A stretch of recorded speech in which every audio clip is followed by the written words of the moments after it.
we can have them both stay in their spots just because it would be a little pretty hard for Alexa to get up here with her. But do we have any questions from anybody for one of the two readers? Right? Yes, go for it. Nice, so Alexa here. Yeah, okay. So in your book, what was the hardest thing to write, hardest part to write about Mikhail in your book? Mikhail? Yes. The interesting character. I think the hardest part for me writing Mikhail was actually in that scene where no one was really, where there was no actual, like, there was no relationship yet. It was like very cold. The horror becomes very interpersonal later on.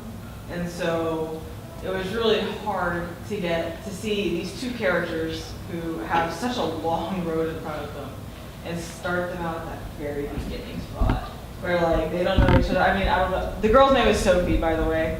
You don't know that because he doesn't know it yet. Sophie Hart. Sophie Hart. Oh, yeah. Sophie Hart, like Jeremiah Hart, huh? Yeah. So that was what was hard about it. But I mean, I'm not saying I didn't enjoy it. I'm just saying it was. I mean, we've got like 4 more books, people. Oh, wow. It was challenging. I guess that. Yeah, thank you.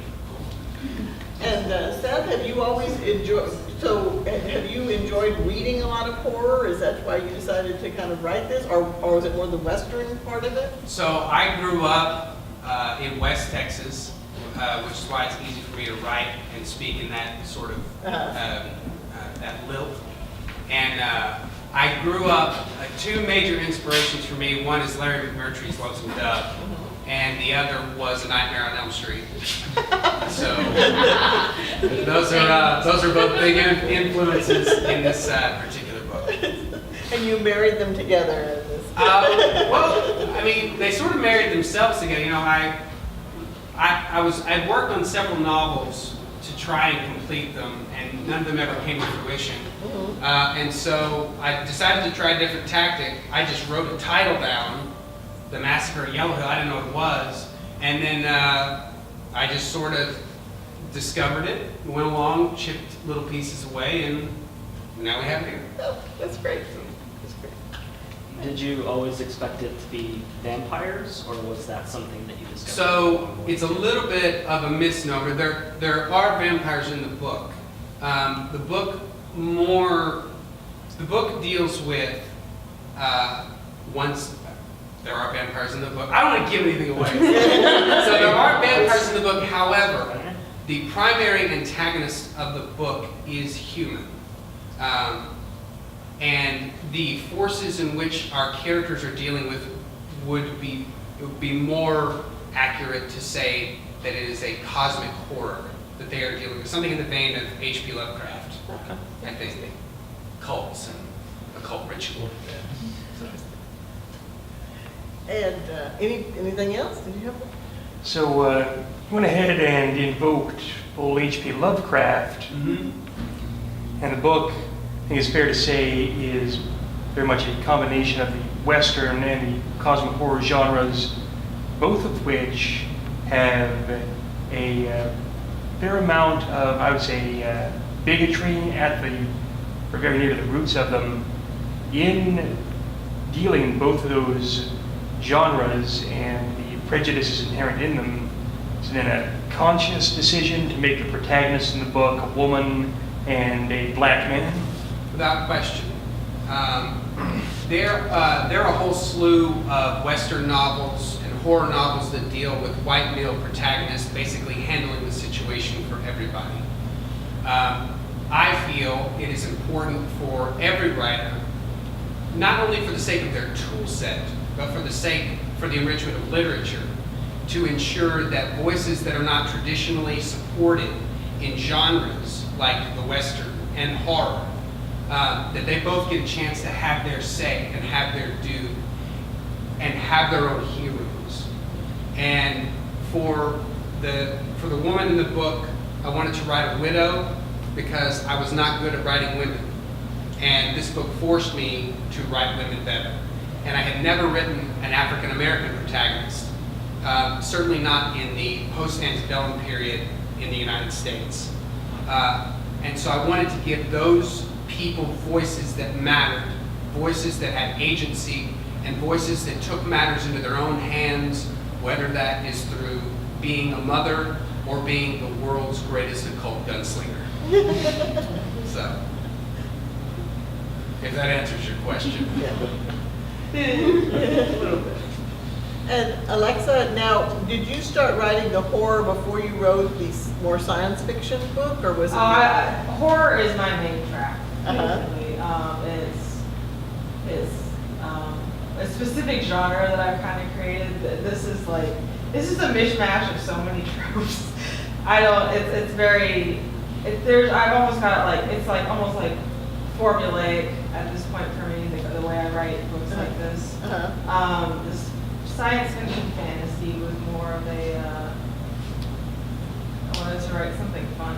And it stays out. I'm working on a sequel and it is just so fun. But it's not it doesn't deal with dark, heavy themes the way this does. That one does. So we'll put it this way. I've always aspired to be this great fantasy action adventure writer, but my mind itself leans towards the horror naturally. It's a very unfortunate. You go dark. Yeah, I can't escape the dark. I have a question for Sure. Alexa. Yeah. So Seth mentioned that he kind of discovered this book. He just wrote down this title, Master Yellow Hill, and just started going with it. Right. How did you start with Sweets and Honey? Well, that's a story. I woke up one day. We'll just. There you go. No, I promise it won't be that long. But I happen to be bipolar. I'm treated and recovered and all that, but I do have it. And I had been watching some TV show or another, and I really liked this one character. And he kind of got in my head. I was like, well, I'm not going to write fan fiction, So I was like, and I woke up and I just started writing, and I was like, okay, I kind of like that, I kind of like that, I kind of like that. And so I just kept going, for about 3 days straight. I just sat there writing out about 40,000 words out, about approximately half of this book. And by the time I sat down, we're talking I slept maybe 8 hours that whole time. 3 days, 8 hours, not great. But, and then suddenly I had half this book, and it was just so easy to just keep writing it. This is actually the second edition, because I first wrote Sweets and Honey in 2014. So it's been through some serious revisals before I've gotten to the point that I want it to be. But I'm really happy with where I'm at with this right now. And the sequel is, say, 75% of the way through, and I've been told from reliable sources that it's even better than this one. So Marvelous. I'm happy with that. This one, I love this story. It was my first completed book ever. Sure. That's But awesome. It's got character because I was so young when I wrote it. I was 21, so it's got some. But yeah, sorry. And was that the person on TV that got you started thinking of it? Was that the Mikhail? Yeah. Well, as it that turns kind out, of character that well, kind of as led it to that? turns out, Mikhail started out as just this random guy, and I really only took the aesthetics. The personality so much, that Mikhail is kind of, I don't know, the previous Mikhail, I'm not going to use the original character's name, but Mikhail very much over the course of these last few years became his own character. Sure. Like by the time I was halfway through the book, I was like, I don't even recognize this guy. Yeah. No one will know that this could have been a fan fiction novel. That's right. So, he got a new name right off the bat. It was great. So That's great. Cool.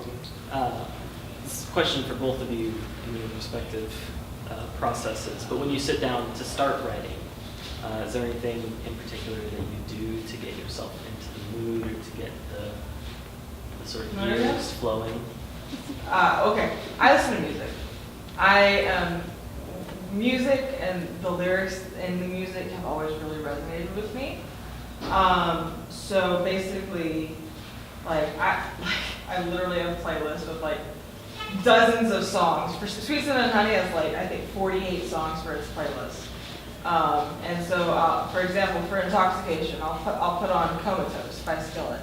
Listen to it for a few seconds, and I'm like playing piano. That's great. So music is fine. Cool. So I'm real big on ritual. It's difficult for me to write anywhere that isn't my study, which is a ridiculous thing for me. But I do have a specific process. I go in my study. I let everybody in the house, my wife and kids know, hey, we're going into the shelter, going into the boat, right? I'm such a psycho. I have a specific way that I set up everything. I make coffee a certain way. I smoke a tobacco pipe, so I smoke while I'm writing. I have a specific way that I will pack my pipe to a certain extent, and I know I have a feeling about where all the tamps and relights are going to be. It's borderline psychotic. But it works for you. Inside of every writer, I think, there is a place. And when you go to that place, Stephen King talks about this in On Writing, you go there and that's where the magic is. You have to show up. And for me, I don't just have to show up. I got to take the same road. I got to drive the same speed limit. And then once I'm there, and once I'm locked in, everything's new again. The white page isn't scary.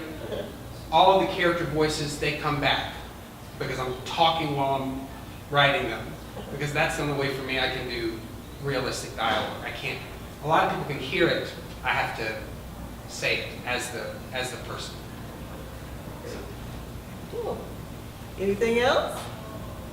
Another question? Sure. 100%. So Brad, you mentioned bigotry in the novel. I was wondering if when you were writing it, it ever became a challenge to continue down that path. Like maybe you thought that it was too harsh, like the language you were using. Right.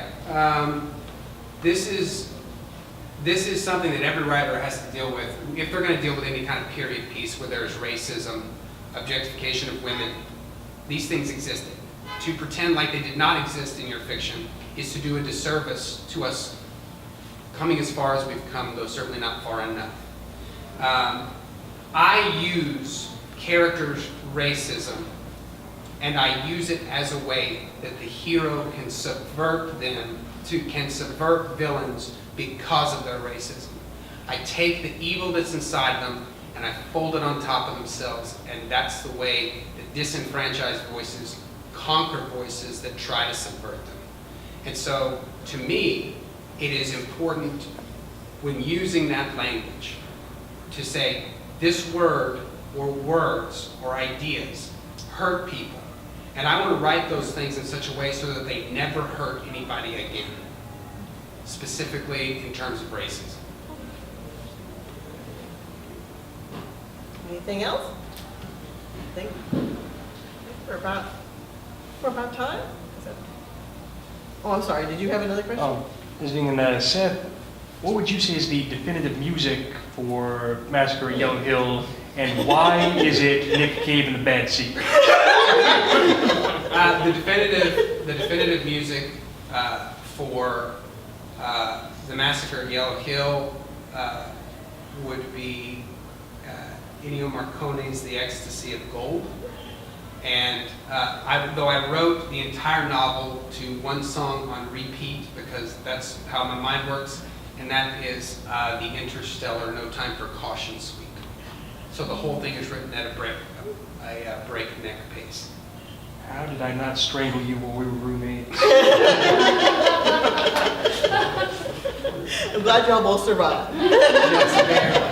Just barely. Well, thank y'all very much. Thank you both Thank for y'all. reading. It was We've got lots of snacks, so please eat up and please visit with the authors and buy books. Can we give Becky and everybody here a round of applause?